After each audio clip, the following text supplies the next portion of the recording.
qu'on démarre cette session qui porte sur le thème de l'empreinte civique des lieux culturels aux prises avec les logiques d'évaluation contemporaine, donc qui s'inscrit directement dans le prolongement de nos échanges d'hier et du début de la matinée.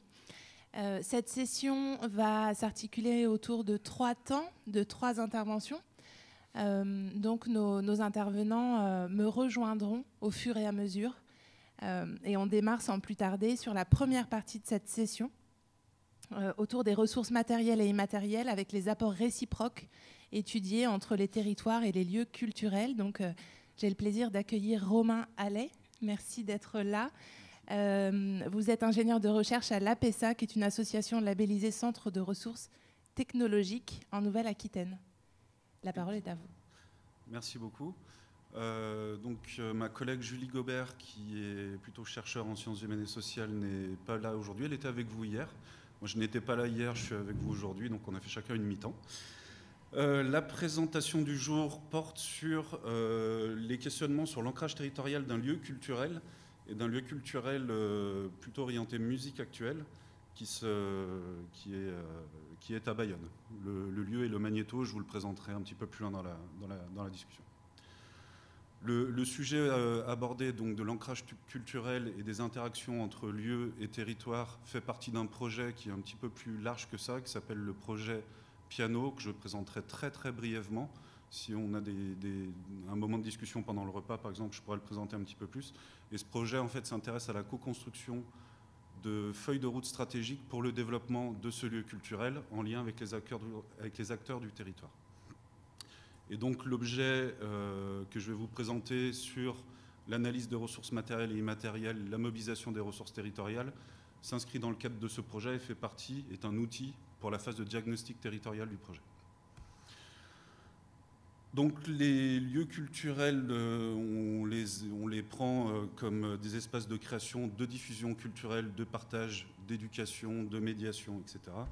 Ce sont des lieux qui utilisent des ressources du territoire, que ce soit des ressources infrastructurelles, culturelles, matérielles ou immatérielles, et participent également aux dynamiques des territoires. Pour le cas particulier des lieux de musique actuels, il y a toujours une problématique autour de la légitimité. Donc le cas sur lequel on s'est appuyé à une trentaine d'années aujourd'hui, il y a encore des discussions sur la légitimité du lieu. Je vais aller assez vite là-dessus. Il y a un questionnement qui a déjà été évoqué largement ce matin sur les moyens que l'on a pour évaluer les impacts d'un lieu culturel. Et là, il est important d'avoir une approche multidimensionnelle. Il y a eu des travaux d'économistes pour mesurer les retombées directes, indirectes, induites par un lieu culturel. Là, ces travaux s'inscrivent plus sur des retombées plus immatérielles. Et c'est vrai que ce qui a été évoqué ce matin, on a pu aussi avoir des discussions autour de Bordeaux sur la thématique de capter les émotions, parce que le premier apport d'un lieu culturel, c'est de travailler sur cette dimension-là, qui est là, du coup, extrêmement intangible.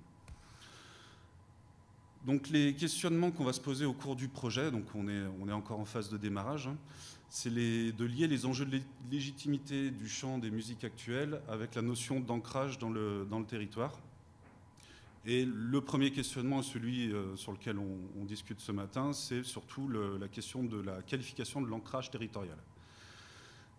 Donc, je ne nous ai pas présenté. Julie est chercheure donc, en sciences humaines, utilise des outils de la sociologie, de l'urbanisme, Sciences Po. Moi, je suis plutôt issu, alors je fais un peu objet d'extraterrestre ici, mais je suis plutôt issu des sciences de l'ingénieur, du pilotage de systèmes industriels. Et en fait, c'est le croisement de nos travaux qui a donné le cadre que je vais vous présenter ce matin. Donc je vous rassure, je suis sorti un peu de l'industrie lourde pour aller vers d'autres types d'organisations. Donc voilà, on se positionne dans un cadre où un lieu, un événement culturel et la confrontation, ça peut être élargi à tout type de projet, c'est la confrontation sur différentes scènes d'acteurs de différentes natures. Et l'idée, c'est que ces acteurs vont mobiliser des ressources qui leur sont propres pour réaliser une proposition de valeur qui peut être de la médiation culturelle, de la diffusion, de la programmation, etc.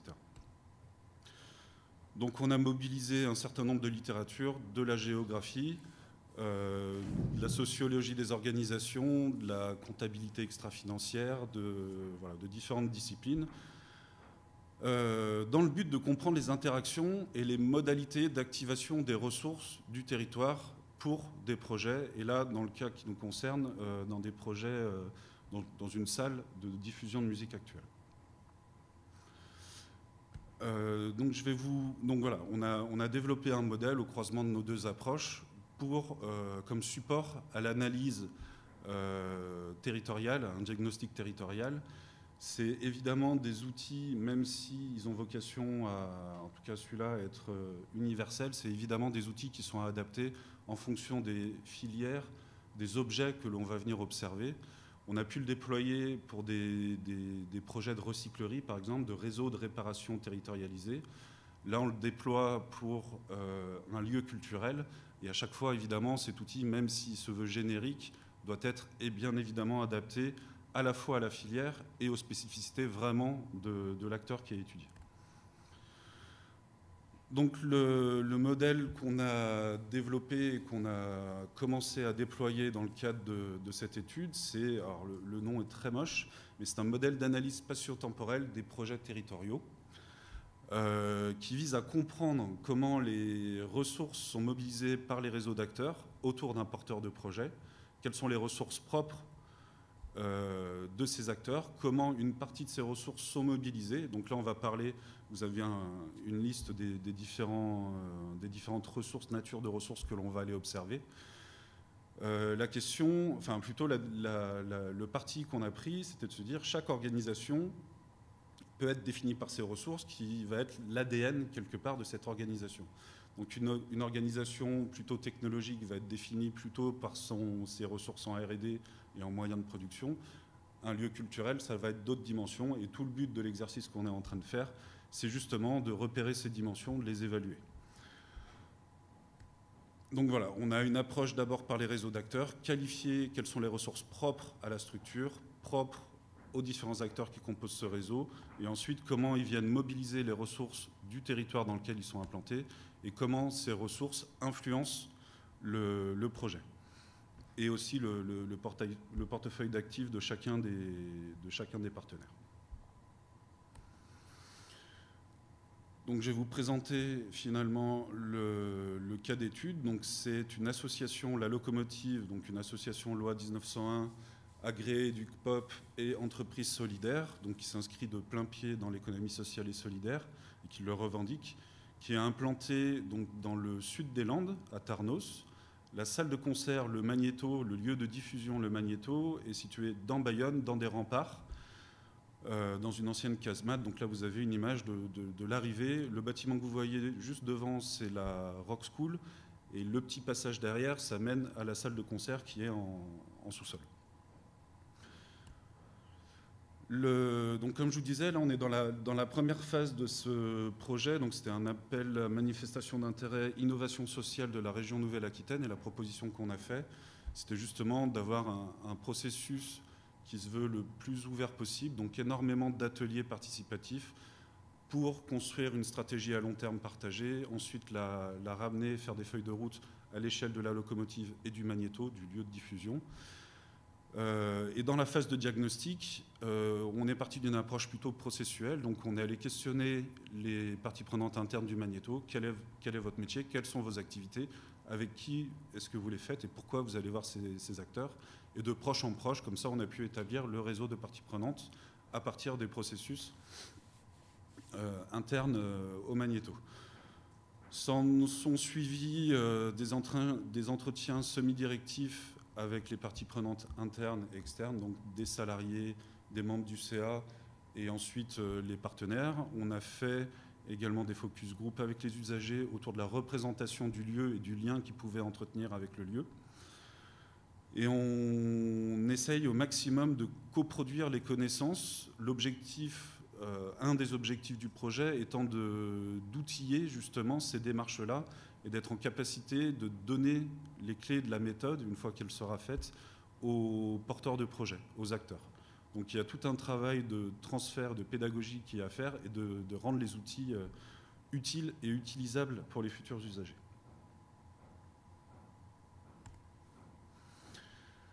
Je vais vous donner quelques résultats un petit peu bruts par rapport à l'utilisation de cette grille d'analyse, par rapport aux entretiens qu'on a faits principalement. Donc, concernant le site, donc, comme je vous disais, là on est plutôt sur les ressources infrastructurelles et la reconnaissance du lieu. Donc le magnéto et la salle de concert qui est reconnue comme un lieu alternatif par les usagers et par la communauté, les habitants Sudland, Pays Basque Nord, est reconnu comme un lieu de diffusion des musiques actuelles. C'est un lieu de rassemblement hostile parce que la salle était, alors pas un squat parce que c'était autorisé par la collectivité, c'est une salle qui était mise à disposition par la collectivité, mais avec des problématiques de sécurité très importantes, des fuites au toit, donc c'était un lieu un peu hors norme, mais un lieu qui crée énormément d'attachement. Les personnes qu'on a pu interviewer, qu'elles soient salariées ou usagers de la structure, sont extrêmement attachées à ce lieu. Donc, comme je vous disais, c'est un espace qui est aménagé dans les remparts, donc au cœur vraiment du Petit Bayonne, et c'est un espace qui a été mis à disposition par la mairie pour régler justement des problématiques de nuisances nocturnes. Le Petit Bayonne, c'est le quartier festif, et en fin de soirée, sur les coups de 11h, minuit, 1h du matin, il y a des vraies problématiques de nuisances vis-à-vis des habitants, et ce lieu a été ouvert au départ pour répondre à ces problématiques-là. Et c'est un espace également qui est en continuité avec les autres activités développées par l'association. Donc il y a une activité de rock school, d'accompagnement de groupes émergents sur ce périmètre Sudland Pays Basque, nord et sud. Et donc le lieu, la salle de concert vient dans la continuité justement de ces accompagnements aux groupes émergents. Il y a une tension qui est liée à la rénovation du lieu. Donc c'est, comme je disais, la casemate était plus que dégradée. Donc il était grand temps de la mettre aux normes. Donc c'est un lieu qui est connoté underground alternatif. Il y a une envie de préserver ce côté un peu sale, ça a été dit comme ça, hein, un peu sale qu'il pouvait y avoir. Et là, la rénovation, les murs vont être blancs, le toit va être étanche, etc. Et ça pose vraiment question aux différents usagers, même aux salariés de la structure, à savoir est-ce que la transformation du lieu va transformer aussi l'activité du lieu. Dans la sociogénèse, on a vu qu'à l'origine, il y avait 4 associations, les 4 Fantastiques, qui étaient à l'origine de la création de ce lieu. Donc c'est un collectif qui s'est monté, parce qu'il n'y avait pas de lieu musique actuelle à l'époque Sudland Bayonne. Et il y a eu une très longue négociation qui, du coup, avec la collectivité, la ville de Bayonne, et qui a abouti à la mise à disposition de cette casemate. La salle en tant que telle s'inscrit dans un écosystème qui est déjà établi, avec plusieurs salles de tailles différentes, localisées donc, dans le BAB, c'est le Bayonne Anglet Biarritz, donc c'est vraiment l'agglomération. Il y a une salle qui est à Biarritz, qui a une jauge autour de 500 places.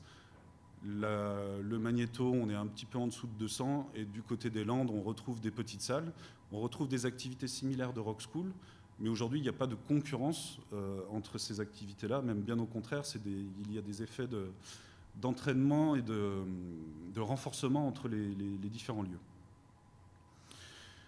La salle est un lieu de programmation qui est piloté par la locomotive, l'association, mais il y a également bon nombre d'associations, dont les 4 Fantastiques, les historiques, qui continuent à programmer aussi dans ce lieu de diffusion.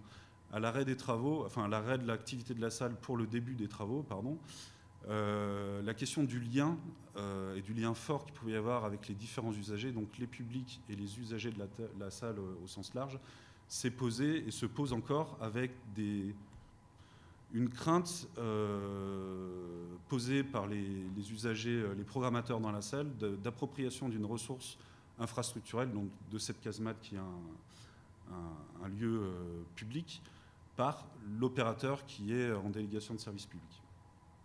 Il y a un retour des historiques donc, qui est assez intéressant. Le fait de la non-conformité de la salle avait éloigné les programmateurs qui étaient plus vigilants vis-à-vis de la réglementation, et l'arrivée justement de la norme d'issue de secours, de choses dans ce goût-là, faire revenir les acteurs historiques. Donc ça présuppose en tout cas de leur retour quand la salle sera réouverte.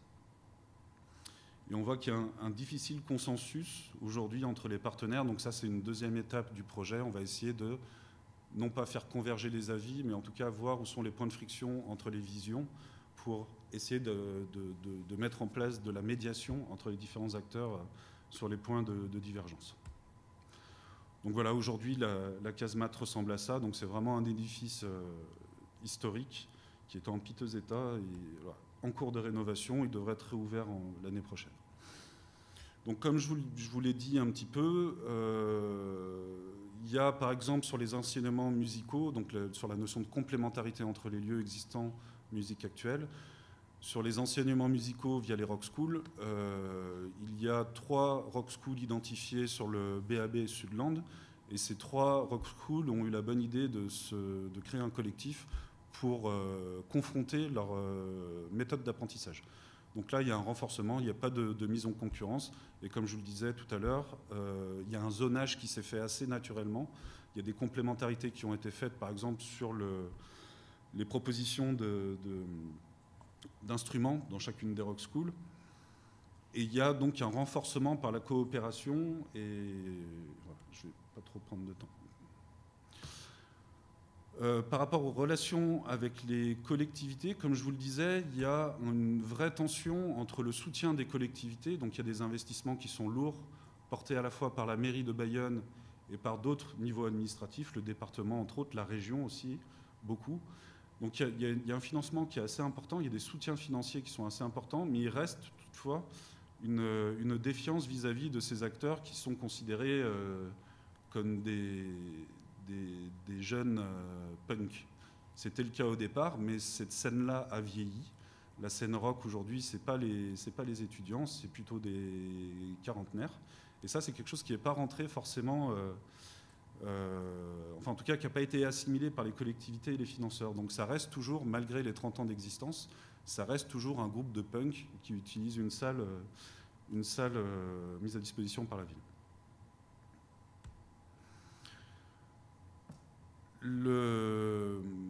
Donc un dernier point, c'est sur les ressources culturelles et patrimoniales. Donc comme je l'ai souligné à plusieurs reprises, le site est situé dans les remparts, vraiment en centre-ville.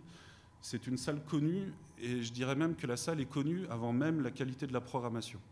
Donc comme je le disais tout à l'heure, il y a beaucoup de programmateurs différents qui viennent faire des concerts, des soirées dans cette salle-là. Et en fait, peu importe la programmation, les publics viennent parce que le lieu est un lieu reconnu, identifié pour les fins de soirée du centre-ville à Bayonne. Donc ça fait partie vraiment d'un parcours qui est ancré dans les pratiques de la vie nocturne de la ville. Et voilà, c'est aussi un lieu qui vient entre 2 tailles de salles, donc les bars où il y a de moins en moins de concerts, du fait justement de la réglementation, enfin en tout cas des contraintes imposées par la ville, et la Tabale qui est une salle d'une taille assez raisonnable. Donc c'est aussi un lieu qui vient mailler la proposition et offrir une proposition supplémentaire sur le territoire. Et bien que la culture basque soit très... parce que ça c'est quelque chose qui revient régulièrement par chez nous là-bas, la culture basque est quelque chose de très prégnant, parce qu'effectivement, le Magnéto a vocation à soutenir l'émergence, à aider à l'émergence de musiciens locaux. Donc au Pays basque, il y a évidemment des musiciens basques, donc de langue basque et de culture basque, mais ça ne fait pas partie des revendications de la salle. Ce n'est pas un critère de sélection, c'est un élément de fait, mais ce n'est pas un critère de sélection. C'est quelque chose qui est assez important par rapport aux habitudes ancrées au Pays basque, justement. En guise de conclusion, je suis bon ?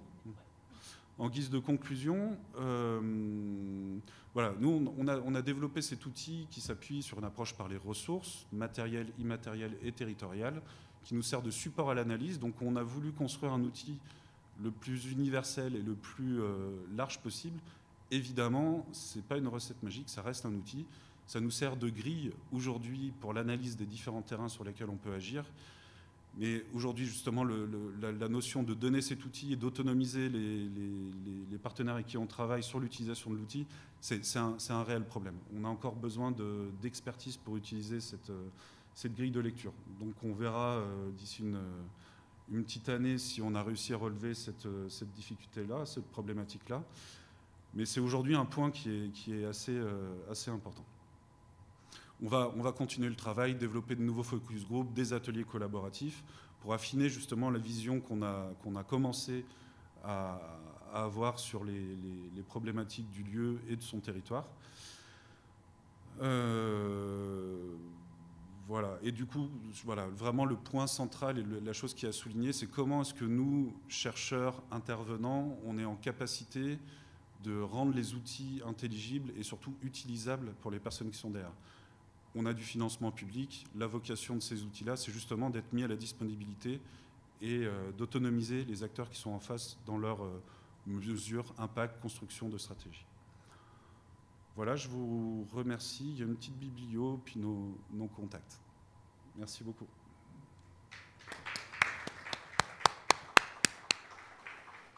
Merci beaucoup. Alors, on avait, à travers cette intervention, un vrai pas de côté par rapport au contexte public et au théâtre, puisqu'on était ici sur un modèle privé associatif et sur les musiques actuelles, mais vous avez bien noté les passerelles nombreuses qui existent entre cette démarche d'évaluation et la recherche-action qui est le fil conducteur de ce colloque, tant dans les enjeux que dans la méthode ouverte participative et dans la complexité aussi de l'appropriation de ces outils. Je vous propose de garder vos questions éventuelles au chaud. On poursuit sur le second temps de cette session et on ramassera l'ensemble des questions dans le dernier temps. Du coup, j'accueille Daniel Rutiaguet. J'espère ne pas écorcher votre nom. Je vous laisse vous installer. Pour cette session sur l'empreinte territoriale toujours, mais cette fois-ci spécifiquement celle des résidences d'artistes théâtraux et chorégraphiques en prise avec les logiques d'action et d'évaluation.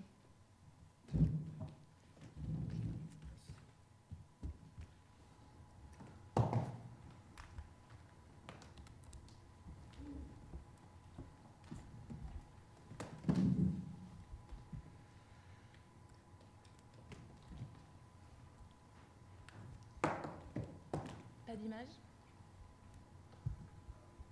Merci.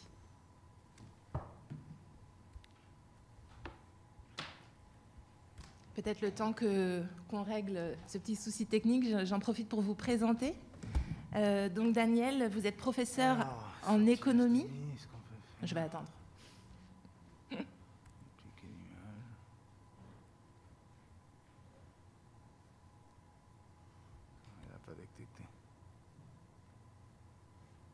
Vous avez une clé USB?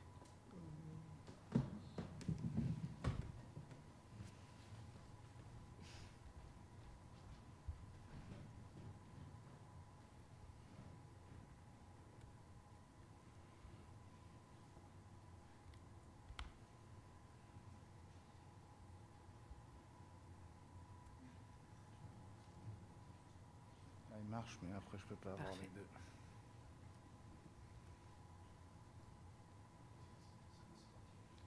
Avoir les deux.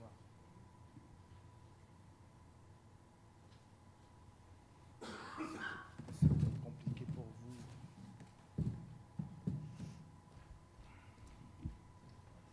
Moi je peux l'avoir, mais je peux pas avoir sur l'ordi. Ah. C'est compliqué pour vous, sinon c'est avec une clé et on passe à celui-là.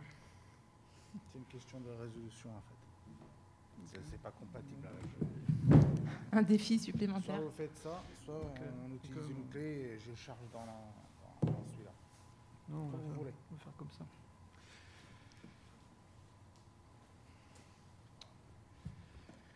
Merci beaucoup.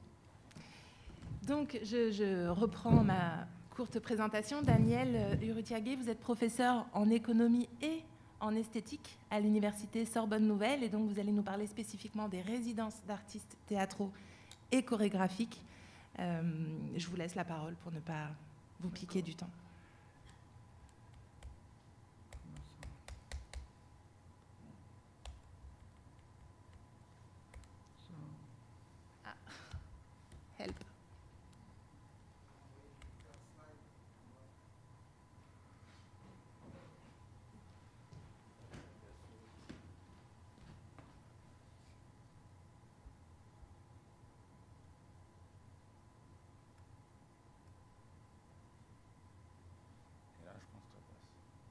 passé.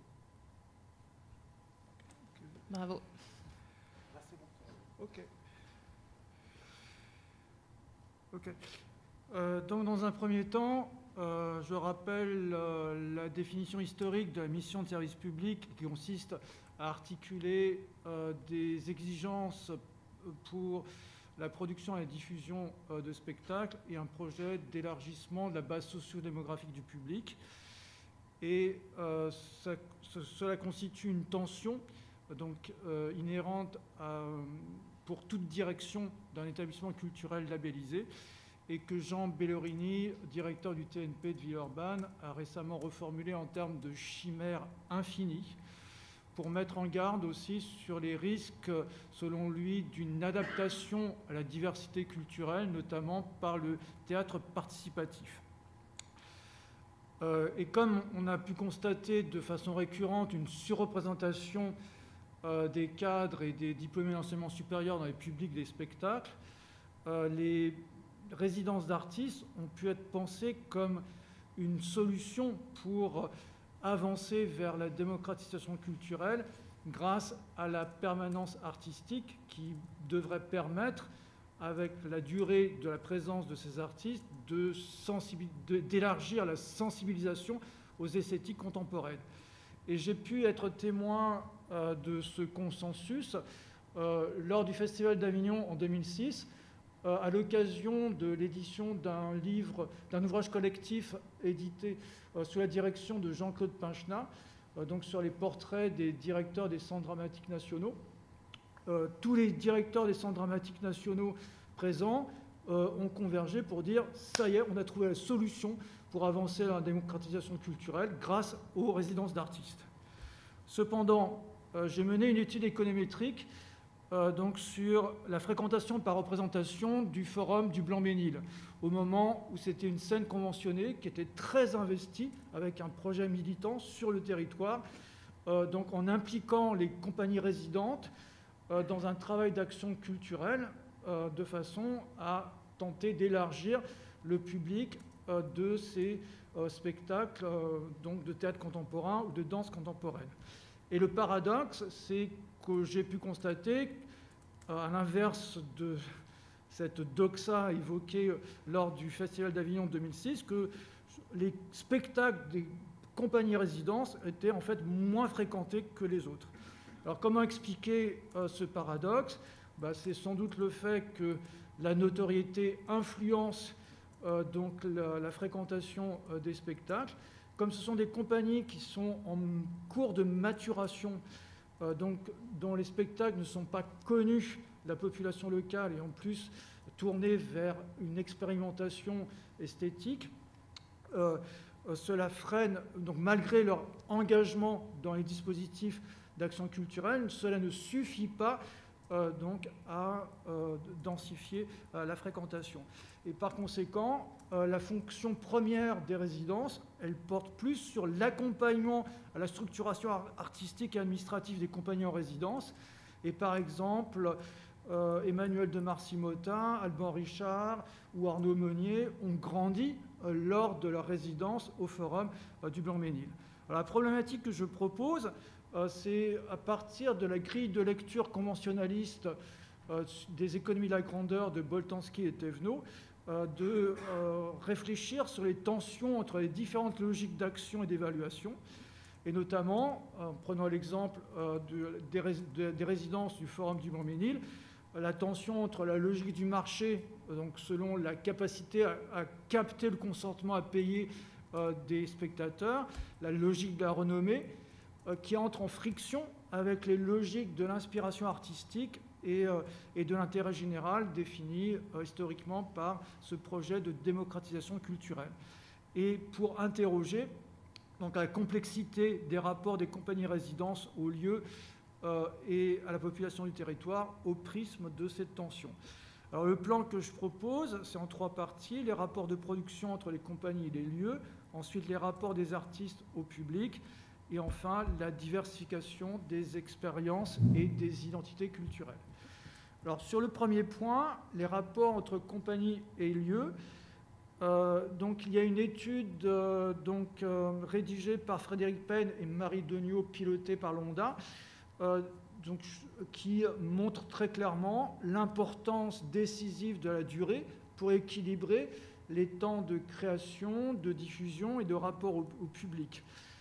De même, d'après le rapport du Shift Project qui a été publié récemment, Décarbonons la culture, le fait d'allonger la durée des résidences et de réduire leur nombre est classé comme une transformation offensive pour réduire l'empreinte environnementale des activités artistiques. Offensive dans le sens où il s'agit de réorganiser le secteur en fonction des contraintes énergétiques et climatiques.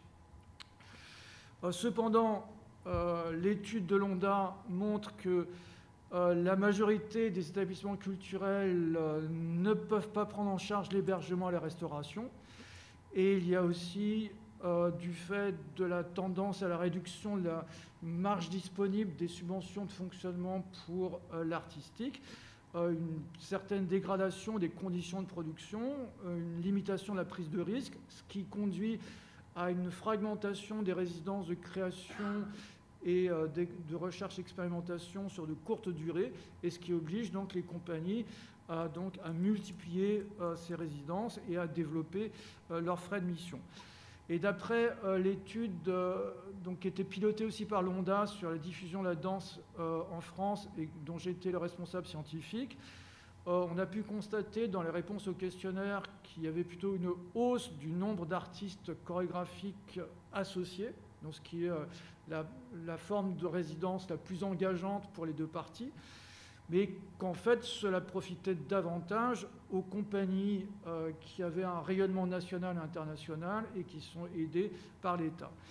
Et c'est un résultat qui avait déjà été dégagé par l'étude de l'ONDA précédente, et du fait que les compagnies les plus renommées cumulent plusieurs résidences, cela aggrave la concurrence pour les autres compagnies et limite le temps de présence de ces compagnies sur le territoire. Alors, en ce qui concerne les rapports des artistes au public, quelques remarques sur les obstacles qu'il faut contourner pour permettre une empreinte environnementale au dispositif, une empreinte civique, une empreinte durable sur le développement personnel et l'élargissement du public local, pour les dispositifs d'action culturelle qui généralement sont souvent des ateliers de pratique artistique. Donc il s'agit de créer des partenariats avec des établissements non artistiques et donc s'accorder sur un objectif commun. Ensuite, si les références culturelles entre les artistes intervenants et les participants sont éloignées, il y a une phase de tension qui dure le temps que les participants s'approprient les objectifs du projet d'atelier. À la fin de l'atelier, le groupe se dissout et il peut y avoir un désenchantement par rapport à des attentes en termes de fréquentation du lieu. C'est-à-dire même si effectivement les enquêtes nationales montrent que le taux de fréquentation des établissements culturels par les pratiquants est quasiment 4 fois plus élevé que le taux de fréquentation des non-pratiquants. L'attachement affectif à l'artiste intervenant ne se transforme pas forcément en curiosité intellectuelle pour la programmation exigeante d'un établissement culturel. Et par conséquent, il s'agit de mettre en place des dispositifs incitatifs pour donner envie aux participants de continuer leurs interactions après la fin de cet atelier. Enfin, si il n'y a pas les moyens pour pérenniser les actions artistiques auprès d'une communauté culturelle ou d'un territoire, parce qu'on souhaite faire une rotation par défaut, donc cela peut créer un sentiment de frustration pour des personnes qui voient leur champ des possibles s'entrouvrir et donc se refermer si effectivement il n'y a plus d'accompagnement artistique. Ensuite, du côté de la réputation corporative, le problème pour les artistes, c'est d'être étiquetés comme pédagogues. et cela risque de dégrader la confiance dans leur capacité d'interprétation et de création, ce qui peut peut-être expliquer la pression, effectivement, pour qu'à la fin de l'atelier, on présente des ateliers. Et ma collègue brésilienne Maria de Souza Barros Pupo avait pu observer dans les ateliers organisés par la ville de Paris, cette pression productiviste au détriment du temps d'expérimentation pédagogique et en transformant les enseignants en répétiteurs de textes pendant les moments où les artistes ne sont pas présents, puisque la rémunération prévue ne permet pas généralement une présence continue des artistes pendant la durée de l'atelier. Par rapport à l'étude sur la diffusion de la danse en France, on a interrogé les compagnies chorégraphiques sur leur ressenti vis-à-vis de leur implication dans les dispositifs d'action culturelle. Généralement, il y avait une convergence pour estimer que c'était effectivement très utile pour l'éducation artistique et culturelle des jeunes et des moins jeunes, de même pour améliorer la relation d'écoute pendant la représentation, mais par contre, ce n'était pas pertinent pour enrichir le processus de création de ces compagnies. Et du côté du régime de l'intermittence, comme vous le savez sans doute, le nombre d'heures qui peuvent être déclarées est limité à 70 pour les personnes de moins de 50 ans et 120 pour les personnes de plus de 50 ans, c'est-à-dire que l'implication dans la production et la diffusion de spectacles reste centrale pour la reconnaissance artistique. Et enfin, du côté des logiques d'évaluation, sur lesquelles on a eu pas mal échangé déjà ce matin, effectivement, il y a une prédominance des mesures quantitatives, donc en remplissant les tableaux, nombre d'heures, nombre de participants. Et là, on est vraiment dans une logique d'évaluation industrielle standardisée, avec une demande assez récurrente de prise en considération du contexte de ces dispositifs d'action culturelle et des transformations pour le développement personnel de ces personnes, avec une ouverture effectivement des collectivités territoriales à ces formes d'évaluation quantitative, en prenant en compte, en demandant aussi d'inclure des récits d'expérience.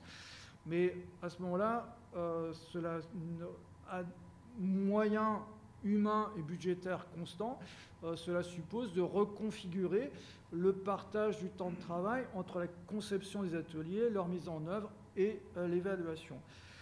Et de même, les chorégraphes associés aux centres chorégraphiques nationaux et centres de développement chorégraphique nationaux au moment de l'enquête pilotée par l'ONDA sur la diffusion de la danse en France mettaient en avant une demande de légitimation d'autres formes de restitution des ateliers que les spectacles pour justement s'adapter aux capacités d'expression, aux besoins particuliers, et notamment qu'on peut faire des restitutions sous forme d'écriture de texte, exposition de photos ou montage et diffusion de films.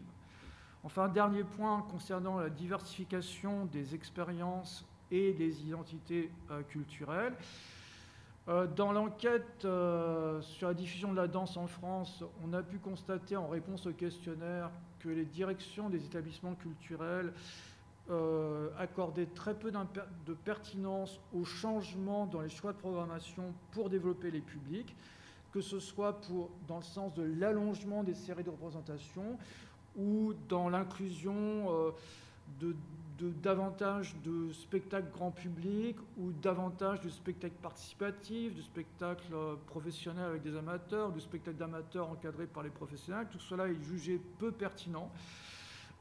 Et globalement, donc on en déduit peu de croyance dans les spectacles participatifs, comme si on considérait que ces spectacles en fait attiraient, comme pour les spectacles d'amateurs, les membres de l'entourage des participants, mais qu'il n'y avait pas de retour significatif en termes ensuite d'élargissement de la fréquentation des spectacles programmés par les lieux organisateurs. Ensuite, du côté des résidences, dans des lieux non dédiés au spectacle vivant. Donc j'ai coordonné avec Laure Ciosi et Gilles Suzanne de l'Université d'Aix-Marseille une étude sur la diversification de l'offre des médiathèques municipales et des musées de France dans les métropoles du Grand Paris et d'Aix-Marseille-Provence, concernant la diversification de leur offre culturelle par le spectacle vivant. Et le résultat qui émerge de cette étude, concernant donc les objectifs, c'est que la première motivation, c'est vraiment quasiment tout le monde, c'est on veut par ce moyen développer les publics. Deuxième motivation, c'est valoriser les collections. Et donc en cherchant à utiliser le détour du regard artistique décalé sur les objets des collections pour donc éveiller un intérêt et en espérant que les spectateurs ensuite deviennent des usagers des médiathèques ou des visiteurs des musées. Avec le risque de sélectionner des spectacles ou des actions artistiques sur un objectif communicationnel au détriment de la liberté d'exploration esthétique.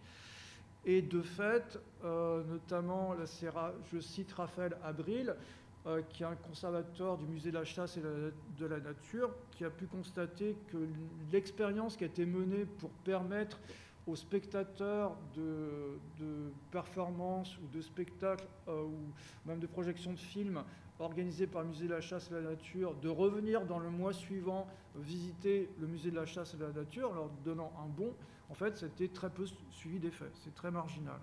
Donc il n'y a pas de conversion rapide ou spontanée des spectateurs en visiteurs des lieux. Alors la dernière motivation, c'est décloisonnement des arts. Et puis, donc, c'est le troisième objectif, c'est la modification de l'image.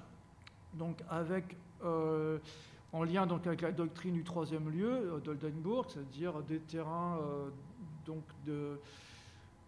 dénués de marqueurs sociaux, qui ne sont pas intimidants et qui encouragent la conversation respectueuse de l'altérité. Donc c'est un cadre intéressant pour expérimenter le vivre ensemble, mais avec des conflits d'usage possibles, ce qui nécessite donc une préparation. Et en ce qui concerne la circulation des spectacles en dehors des lieux de spectacle, donc cela peut permettre potentiellement de se rapprocher de la population locale avec des thèmes qui concernent davantage la population si on travaille sur la mémoire locale, mais il s'agit de bien préparer l'arrivée sur le terrain pour que la proposition artistique soit appropriée par la population locale et pas considérée comme une incongruité qui attire éventuellement des connaisseurs justement venus du centre-ville. Et en conclusion, il y a bien effectivement un potentiel d'empreinte territoriale pour les raisons que j'ai expliquées, mais des tensions entre les logiques d'action et d'évaluation. Alors, du côté de la renommée, c'est le risque pour les artistes de voir leur réputation corporative se dégrader s'ils sont trop impliqués dans les tâches pédagogiques. Selon une logique de marché, de fait, il y a des choix de programmation qui sont bien plus porteurs que l'organisation de dispositifs d'action culturelle pour attirer le plus grand nombre. D'un point de vue civique, en fait, on observe un ajout de doctrines d'action culturelle, et notamment avec la référence au respect des droits culturels dans les lois NOTRe et puis la LCAP en 2016, mais sans réelle substitution, et que la distribution des subventions reste essentiellement orientée par l'appréciation des mérites artistiques et la capacité au rayonnement des spectacles. Du point de vue artistique, c'est des artistes qui peuvent prioriser la liberté de création et considérer que l'implication dans les dispositifs d'action culturelle est peu intéressante, comme les compagnies chorégraphiques qui ont été interrogées, et du point de vue de la logique industrielle, donc effectivement cette évaluation qui reste à dominante quantitative, et voilà donc les imbrications entre ces logiques d'action et d'évaluation. Voilà. On parlera toujours d'empreinte territoriale, mais cette fois appliquée spécifiquement à la question des festivals. cette intervention s'intitule donc « L'empreinte territoriale des festivals, transformation, économie et crise sanitaire ». Et le terrain portera notamment sur SoFest, l'enquête que va nous partager tout de suite Julien Audemard, docteur en sciences politiques de l'Université de Montpellier, chercheur post-doctorant au CEPEL. Bienvenue.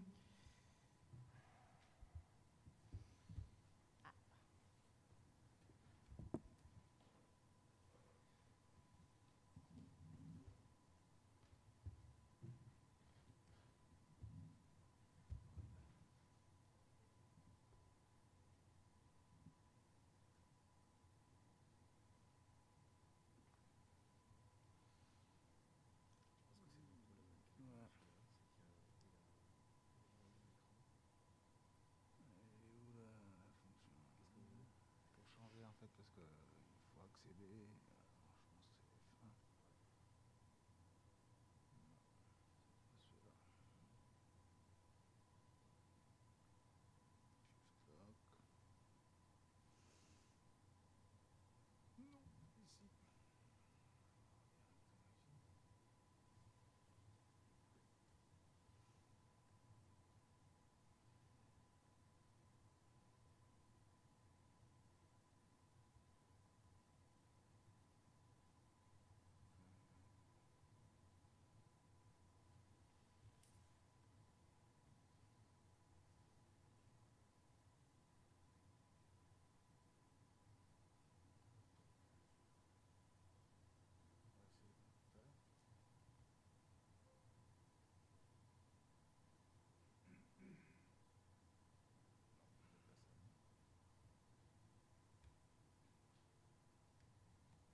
Shift lock. Non, ici. Est-ce que quelqu'un aurait une clé USB dans la salle? Si vous passez sur le premier, ça marche pas? Non, mais en fait, le problème, c'est qu'il détecte, mais il n'envoie pas.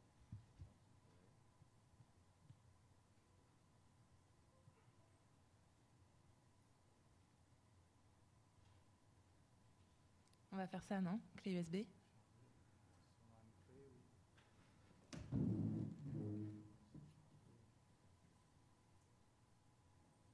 On va faire ça.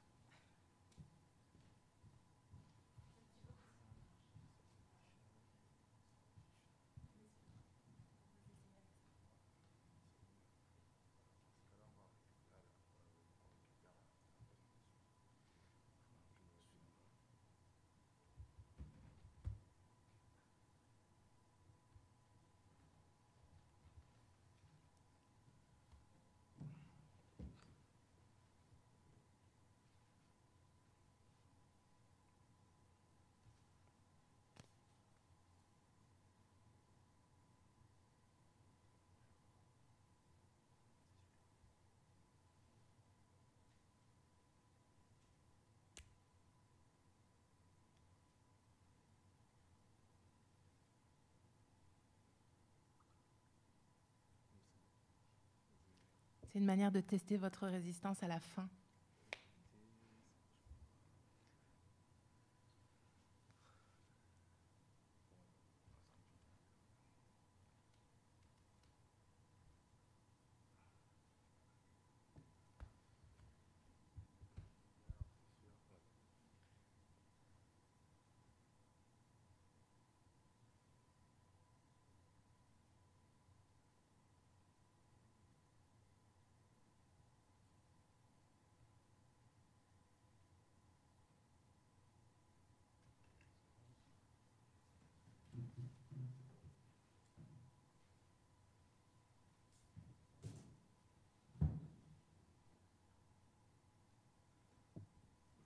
Formidable, merci beaucoup. Ah non, non. Je sais pas à qui appartient la clé. Merci. Allez-y, la parole est à vous. Bon, merci. Alors,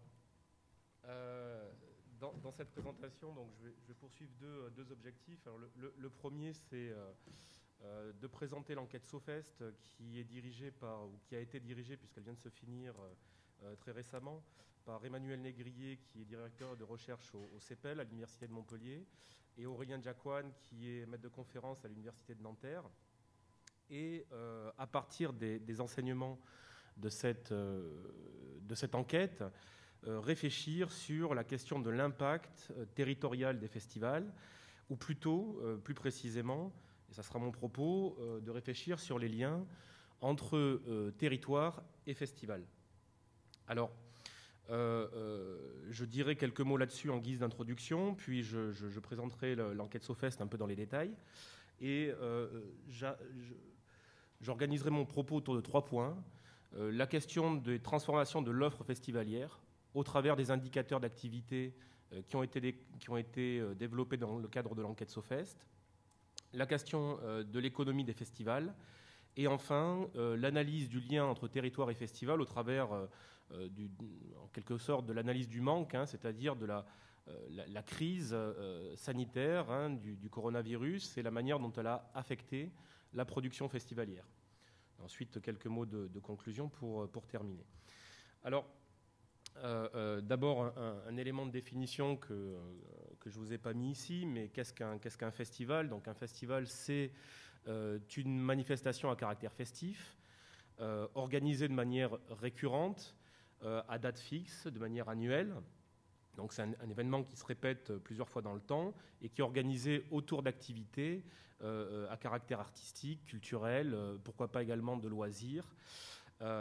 Et donc, c'est une pratique qui, aujourd'hui encore, est en expansion.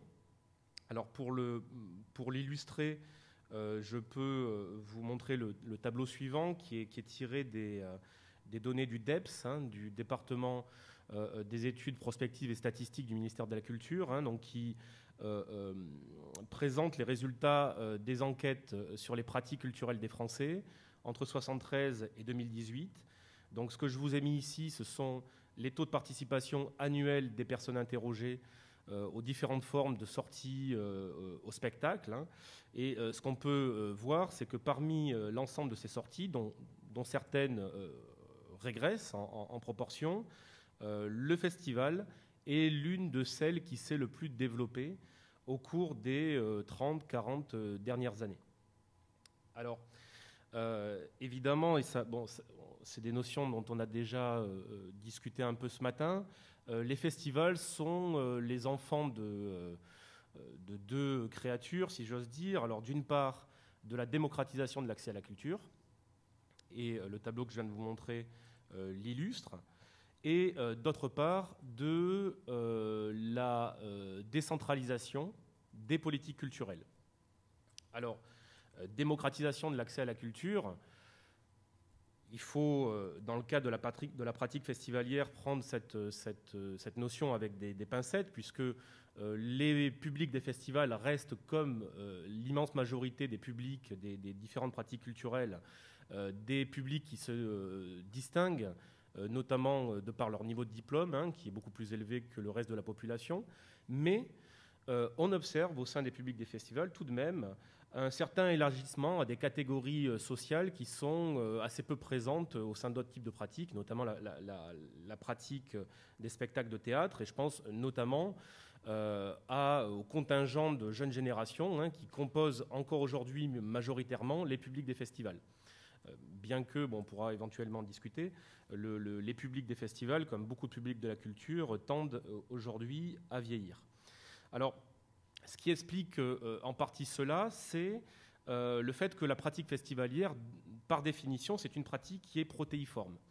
Et si j'ose dire, c'est peut-être la pratique culturelle la moins culturelle des pratiques culturelles.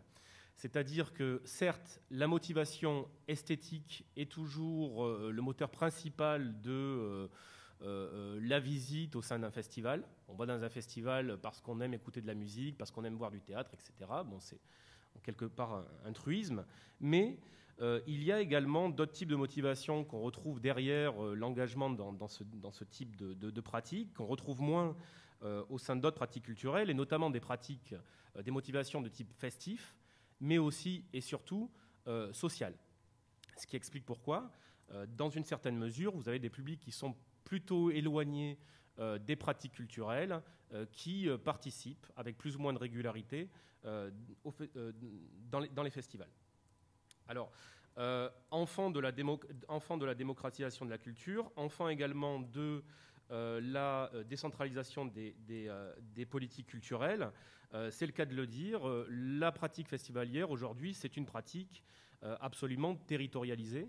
Et quand on fait la cartographie, alors je vous en présenterai quelques éléments tout à l'heure de la pratique festivalière, hein, des festivals en France, on se rend compte qu'il s'agit en réalité d'un véritable maillage, hein, du territoire français. On retrouve aujourd'hui donc les festivals un peu partout en France. Et alors c'est un décompte que nous sommes en train de faire. Aujourd'hui, donc, nous recensons l'ensemble des festivals dans l'ensemble des régions françaises, métropolitaines mais également d'outre-mer.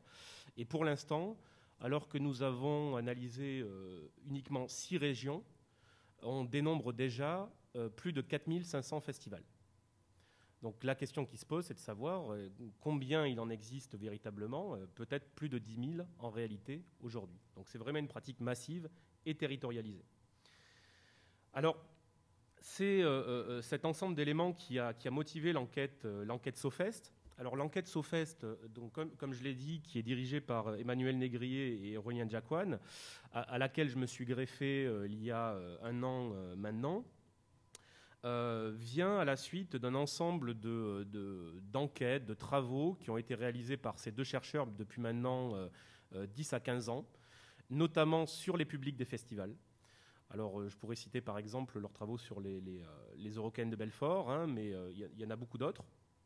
Et ce qui les a motivés dans la mise en œuvre de cette enquête SOFEST, qui est réalisée avec différents partenaires, notamment le ministère de la Culture et France Festival, c'est d'étudier le festival comme un fait social total. Alors, ce n'est pas uniquement dans le sens où l'entendait Marcel Mauss. Hein. Alors, on pourrait effectivement extrapoler par rapport à ce que je vous ai dit sur les motivations qu'il y a derrière la pratique festivalière au sein des publics. Mais c'était aussi l'idée de ne pas limiter l'étude du fait festivalier au seul public et de développer son étude aux différents aspects qui composent la pratique festivalière, y compris du côté de la direction, du côté des artistes, du côté des partenariats avec les différents acteurs locaux. Donc, au travers de tout cela, l'idée, c'était d'arriver à mesurer l'impact territorial des festivals, mais sans forcément l'évaluer. Alors, je sais que le colloque de ces 2 jours porte sur l'évaluation, donc de ce point de vue-là, ma présentation sera quelque peu décevante, puisque nous n'avons pas produit dans un sens propre une évaluation, hein, de l'impact territorial des festivals, mais le pari qu'on a pris, c'était plutôt de mesurer, d'évaluer cet impact, en tout cas de comprendre cet impact, en identifiant les liens, qui sont parfois des liens réciproques, entre territoire et festival.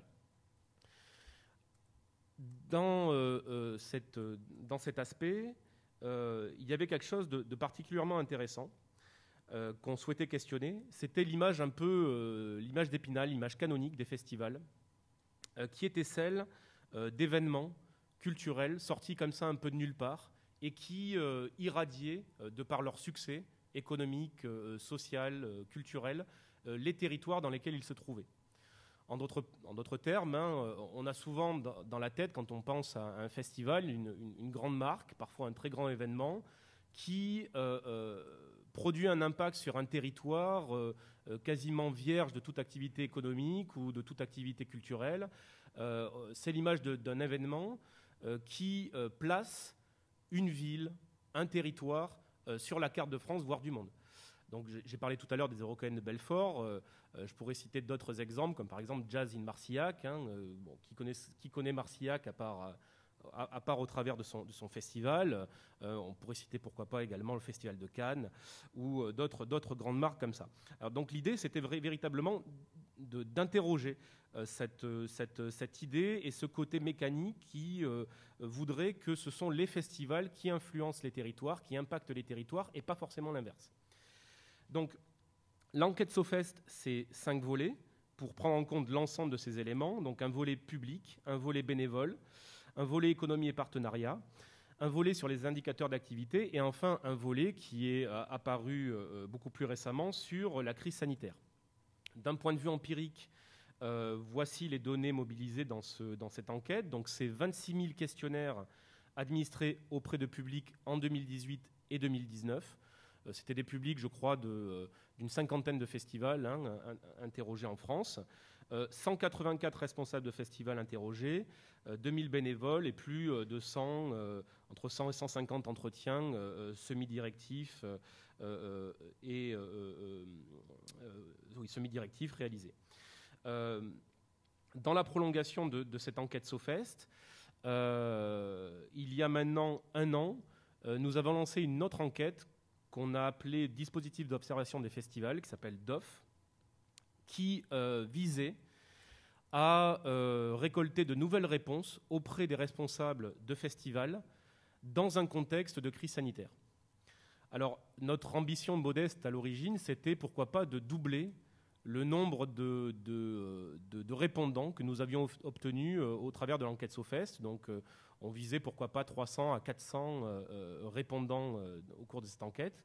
Le résultat a été très largement au-dessus de nos espérances, puisque ce sont 1400 responsables qui nous ont répondu. Donc, ce qui nous donne une base de données absolument considérable, justement, pour interroger le fait festivalier. En plus de ça, dans le cadre de cette enquête, donc, nous avons développé le projet de cartographie des festivals dont je vous parlais tout à l'heure. Donc, les données que je vais vous présenter portent essentiellement sur ces éléments-là. Alors, une première façon d'interroger donc l'impact territorial des festivals, c'est de réfléchir sur les transformations de l'offre festivalière. Il y a 3 éléments qui ressortent de notre enquête. Un premier élément qui est la diversification de l'offre. Deuxième élément, l'urbanisation de l'offre. Et enfin, la désaisonnalisation des festivals, ou plutôt l'extension temporelle du moment festivalier. Donc, quelques graphiques pour illustrer mes propos. Donc, voici par exemple l'échantillon des quelques 1400 répondants que nous avons sollicités. Donc, évidemment, on n'a pas la prétention ici de proposer un échantillon représentatif du monde festivalier, mais tout de même, ça donne quelques indications. Première indication, c'est que le monde festivalier, c'est un monde pluriel.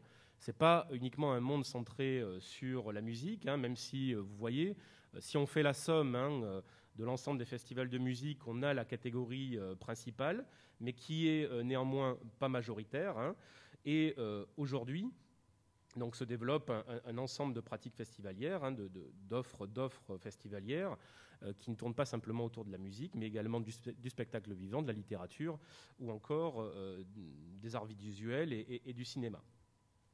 Ce schéma, ce graphique l'illustre également. Donc, on voit ici la proportion des différents festivals, à la fois selon leur type et selon leur ancienneté. Donc, je ne sais pas, si c'est bon, c'est assez lisible, donc c'est bien. Donc, 2 commentaires que je vous ai mis en annexe. Le premier commentaire, c'est qu'on observe au travers du temps, au fil du temps, une intensification des créations avec une diversification des disciplines. Et donc, on voit très bien que vous avez, lors des dernières années, certains types de festivals qui se sont développés, qui se sont créés et qui, aujourd'hui, sont relativement récents.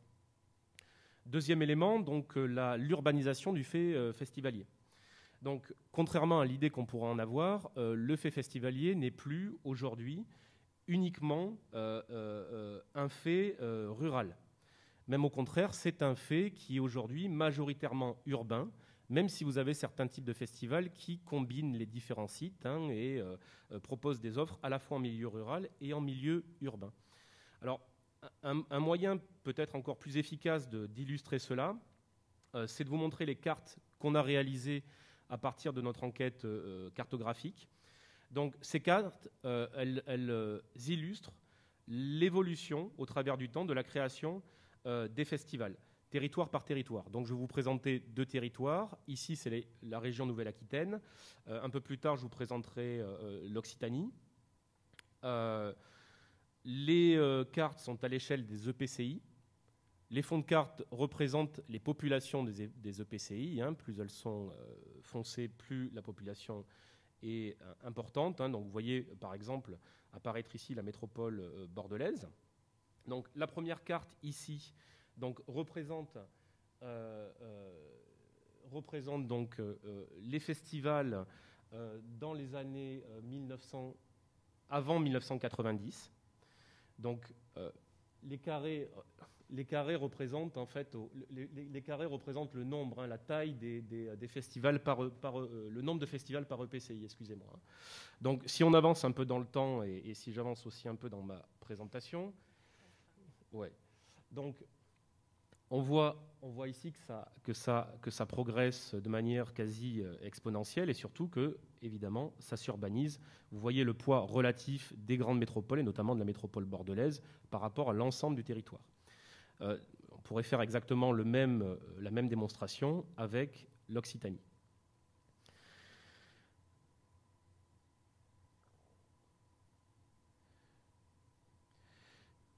Dernier élément sur ces transformations de l'offre festivalière, les saisons. Tout simplement, on se rend compte que le fait festivalier est de moins en moins un fait saisonnier. C'est-à-dire l'offre festivalière s'étend temporellement. De plus en plus de festivals ont lieu avant et après saison. Alors, tous ces éléments, évidemment, donc je vais un peu vite pour respecter, excusez-moi. Donc, tous ces éléments, évidemment, impactent l'économie des festivals. Donc, on peut constater là plusieurs choses. D'abord, une diversité des volumes budgétaires que vous pouvez voir apparaître ici. Évidemment, donc, les grandes marques ne représentent pas la majorité du fait festivalier. Donc, ce type de données permet un peu de décentrer le regard par rapport à ce qu'on pourrait penser de ce qu'est la pratique festivalière. Une grande primauté des dépenses artistiques, même s'il y a des variations selon les types de festivals. Évidemment, les dépenses artistiques sont les dépenses systématiquement principales, voire majoritaires. Donc le lien avec les artistes et le rôle dans la création artistique des festivals est de ce point de vue-là assez fondamental. La question des recettes, l'importance à la fois des ressources propres et des subventions, mais là aussi avec une grande variabilité selon le type de festival. Enfin, si on s'intéresse aux équipes, et ensuite je passerai rapidement aux partenariats, on voit l'importance du bénévolat au sein des équipes festivalières, mais également l'importance des partenariats avec les acteurs locaux, qu'ils soient éducatifs, culturels ou sociaux. J'ajouterai, ce n'est pas dans la slide, mais que se développent également les partenariats entre festivals. Alors, que nous disent ces éléments que je vous ai présentés là, finalement ? C'est que, quelque part, les festivals ne sont plus des festivals. Ils se désaisonnalisent, ils s'urbanisent, diversification des formes, multiplication des actions hors festival au gré des partenariats. Et ce qu'on a pu voir au moment de la crise sanitaire, si on fait un focus sur l'année 2020, c'est que non seulement l'impact économique, social, artistique sur la production festivalière a été fondamental, mais surtout, c'est que la crise a permis quelque part de renforcer les dynamiques que je vous ai présentées juste précédemment. Notamment, on voit que contrairement à ce qu'on aurait pu penser d'ailleurs, c'est que les partenariats territoriaux entre festivals notamment et les administrations locales, les collectivités locales se sont renforcées et que c'est notamment grâce aux subventions et les fonds exceptionnels qui ont été alloués au festival que la plupart d'entre eux ont pu survivre et maintenir leur offre en 2021. Excusez-moi, je vais un peu vite. Quelques éléments de conclusion. Peut-être des éléments de perspective que je n'ai pas évoqués jusqu'alors. Il y a deux questions qui peuvent se poser. Premièrement, c'est la question de la numérisation de l'offre et de la pratique festivalière qui s'est posée et qui se pose aujourd'hui dans un contexte de crise sanitaire, mais également la question de l'empreinte environnementale des festivals. Donc on pourra évidemment parler de ces éléments lors des discussions. Mais peut-être 2 éléments qui concernent plus le sujet d'aujourd'hui. La question de l'empreinte territoriale des festivals. Première question, c'est dans quelle mesure peut-on évaluer l'empreinte d'un phénomène qui s'est diversifié, qui est aujourd'hui clairement protéiforme? Comment est-ce qu'on peut produire des indicateurs qui s'adaptent, qui sont pertinents pour l'ensemble du monde festivalier, tel que je vous l'ai présenté ici?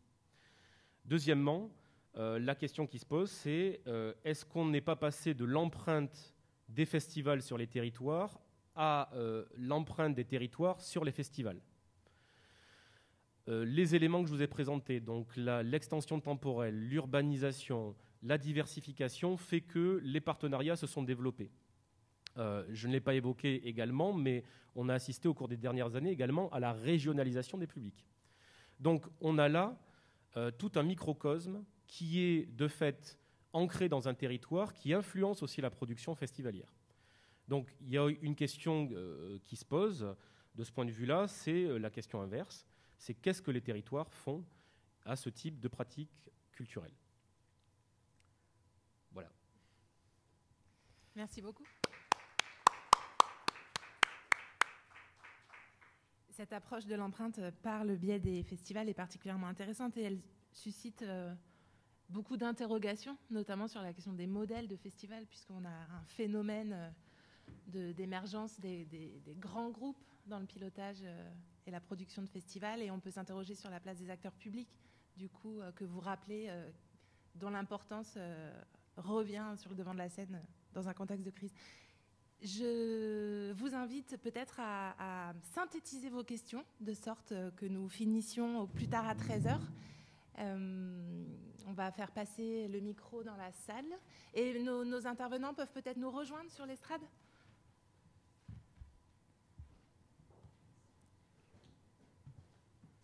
Ah, pardon.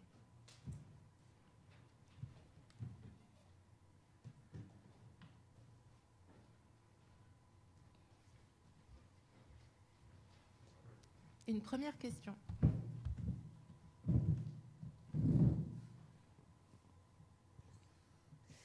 Bonjour, merci pour vos interventions. Moi, j'ai une question plus spécifiquement pour Daniel Urgatier à propos du moment où vous avez parlé peut-être alors, j'ai noté une pertinence ressentie par les artistes chorégraphiques en résidence, mais finalement assez peu d'enrichissement pour leur création.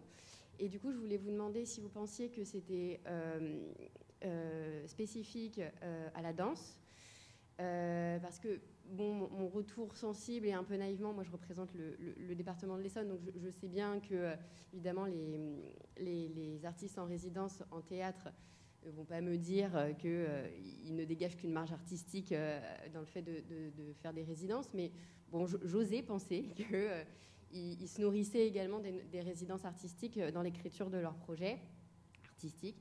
Donc voilà, et si c'est pas, ça peut être généralisé au théâtre, notamment, selon vous, qu'est-ce qu'ils y gagnent finalement les artistes à ces résidences? Oui, donc merci pour cette question. Effectivement, cela dépend du positionnement artistique et idéologique des compagnies. Donc il y a effectivement certaines équipes artistiques qui trouvent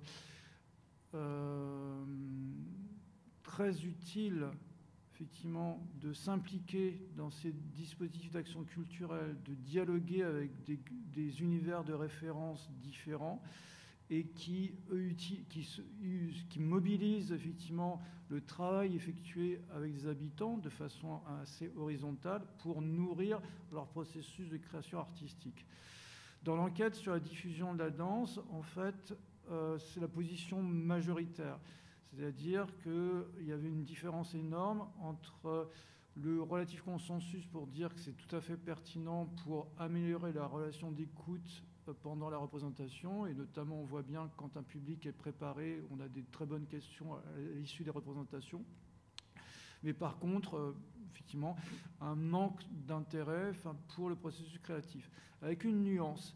C'est-à-dire que les compagnies qui diffusaient le moins de spectacles en réponse au questionnaire entre 2014 et 2016, elles étaient un peu plus nombreuses à déclarer effectivement que l'implication dans le dispositif d'action culturelle pouvait enrichir leur processus de création artistique. Et donc les compagnies qui diffusent le moins, ce sont en fait, reprenant aussi une typologie qu'on avait mise en évidence dans l'étude sur les territoires et les ressources des compagnies en France que j'avais coordonnée avec Philippe Henry et Cyril Duchesne, sont les compagnies régionales qui diffusent essentiellement dans la région dans la région de leur siège social et qui ont comparativement aux autres qui diffusent davantage, dans la hiérarchie des emplois du temps, une place la moins importante pour les temps de diffusion et la place la plus importante pour l'action culturelle. Par conséquent, cette articulation entre action culturelle et puis création, diffusion de spectacles à plus petite échelle fonctionne. Voilà. Donc effectivement, ça dépend.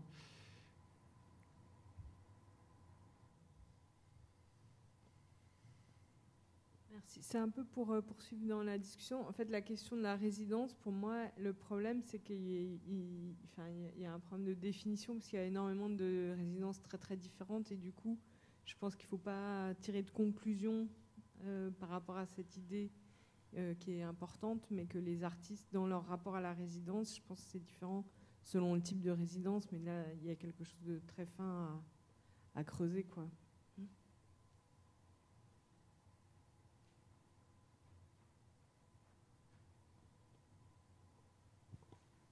Ma question est pour Romain Allais.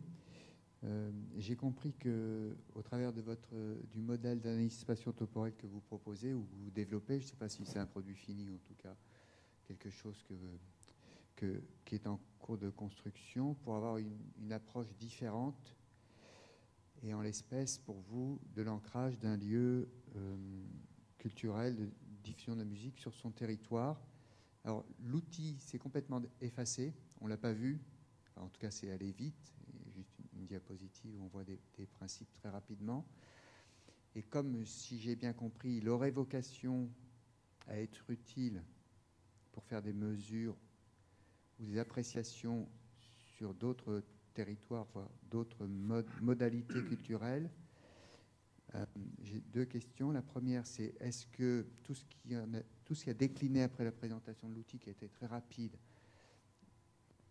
émergé de l'utilisation de cet outil, ou en fond, vous n'êtes pas servi de l'outil pour mettre en évidence des tensions? Est-ce que l'outil est un objet qui permet de résoudre les tensions, ou en tout cas de trouver des équilibres qui permettent à chacun de vivre et d'avoir la diversité des pratiques qui sont respectées et au cours de l'histoire, parce que là on voit qu'il y a un lieu qui se transforme. Voilà, j'aimerais savoir si cet outil vous a été utile. Est-ce qu'il est mûr pour une appropriation hors territoire et hors de la spécificité de la musique? Quelles leçons vous tirez de votre expérience, en quelques mots? Merci pour la question. L'outil est mûr pour nous qui l'avons conçu. Après, aujourd'hui, pour la diffusion, c'est un petit peu plus compliqué. Il est mûr pour nous dans le sens où on l'a déjà utilisé sur plusieurs terrains. Ça fait 5 ou 6 ans qu'on a développé ce modèle-là et qu'on l'utilise sur différents terrains, donc différentes filières, vraiment. Aujourd'hui, nous, ça nous sert vraiment de structure à notre analyse. Ça a été le cas aussi pour le projet piano et la salle de concert. Donc, on a construit les entretiens par rapport justement à la mobilisation des différentes ressources qu'on a pu lister là-haut. Aujourd'hui, il est utilisé donc Pays Basque-Sugland. On a pu l'utiliser donc pour de la musique actuelle, une salle de musique actuelle. On l'avait développé initialement pour un festival, enfin des festivals en Bourgogne-Franche-Comté, l'ancienne région Bourgogne-Franche-Comté. Donc ce cadre d'analyse-là n'avait pas été éprouvé à ce moment-là, on n'avait simplement eu pas de financement sur le projet, mais on l'avait développé initialement dans ce cadre-là. Et après, on l'a transformé de projet en projet pour faire l'analyse au final de projets territoriaux, donc à la limite presque tous les projets. Mais on l'utilise principalement aujourd'hui pour donc ce que je disais tout à l'heure, l'implantation de recycleries sur des territoires. Donc comprendre comment un lieu, un espace plutôt de l'économie sociale et solidaire vient s'implanter dans les réseaux d'acteurs territoriaux, quelles ressources ils vont apporter, nouvelles ressources ils vont apporter et quelles ressources ils vont utiliser. Et aujourd'hui, ça nous sert de cadre à tous les deux chercheurs avec Julie pour notre analyse. Aujourd'hui, la diffusion, à mon avis, c'est pas à mon avis, c'est pas mûr pour de la diffusion. D'autres chercheurs vraisemblablement, mais grand public sûrement pas. La dimension temporelle est prise. Je vous enverrai l'article qu'on a fait. On a écrit un article justement sur la méthode en 2019 où il y a toute une dimension. Alors c'est vrai que je suis passé extrêmement vite tout à l'heure. Il y a effectivement aussi une dimension temporelle. On s'appuie toujours sur l'histoire des acteurs, comment les réseaux se sont structurés avant le projet, pour comprendre quels sont justement les réseaux en phase amont, quelles sont les ressources qui sont déjà activables dans le cadre du projet. On a ensuite un découpage sur la phase d'amorçage du projet, la phase d'idéation, la phase de création vraiment du projet, ensuite la phase de mise en œuvre du projet, et on a pu le déployer aussi comme outil d'analyse sur des projets qui s'étaient cassés la gueule, particulièrement sur des recycleries qui n'avaient pas trouvé une ressource clé, qui est souvent le cas infrastructurel, un lieu simplement suffisamment grand, suffisamment équipé, etc. Donc en fait, l'idée qu'on avait quand on a développé cet outil, c'est ce qu'on essaye de faire, mais c'est d'accumuler les cas, en fait, de voir des problématiques qui peuvent être partagées par des acteurs de l'ESS, typiquement. La question des lieux pour ces pratiques-là est une question centrale. Sur la côte, je pense qu'ici, les problématiques sont les mêmes. La question de la connaissance de l'ingénierie projet, où là on voit que les acteurs publics sont extrêmement importants pour l'émergence et la structuration de ces projets-là. Enfin voilà, on essaye de confronter, de remonter à un niveau suffisamment générique pour avoir une collection de problématiques et de stratégies qui ont été mises en place et qu'on va lire à travers la mobilisation de ces ressources matérielles, immatérielles et territoriales.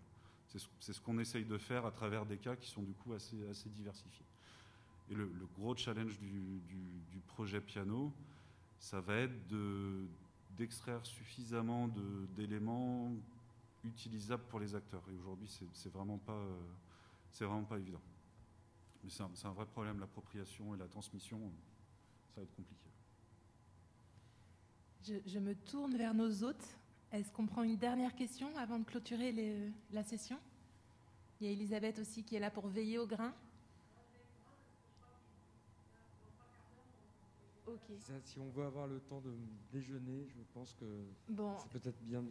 En tout cas, considérez ce temps très contraint comme une invitation à poursuivre les échanges dans l'espace-temps informel du repas. Merci beaucoup à nos 3 intervenants, merci à vous et bon appétit.